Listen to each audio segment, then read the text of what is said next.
Paul Peter Pitkat, Ġermaniz ta' 33 sena, ammetta f'lokat ġuri li prova jimporta f'Malta 600 gramma kokaina.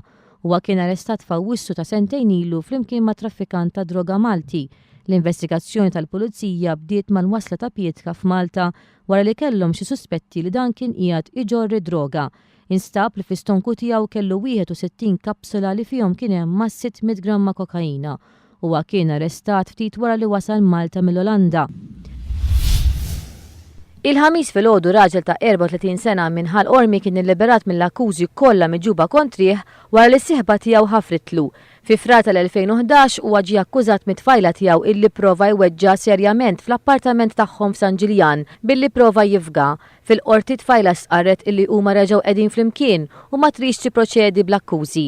Il-każ seħħ f'mument li kien hemm xi disgwid bejn il-koppja bir-raġel jaqbadha minn xara u kaxkara għal fuq is-sodda fejn hemm poġġa mħadda fuq wiċċa.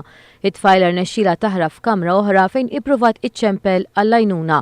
Il-każ ingħalaq meta wara li l-maġistrat Odri Demiku li jkunsidrat illi l-każ kien infetaħ mill-istess persuna illi rinunzjat l-akkużi kriminali.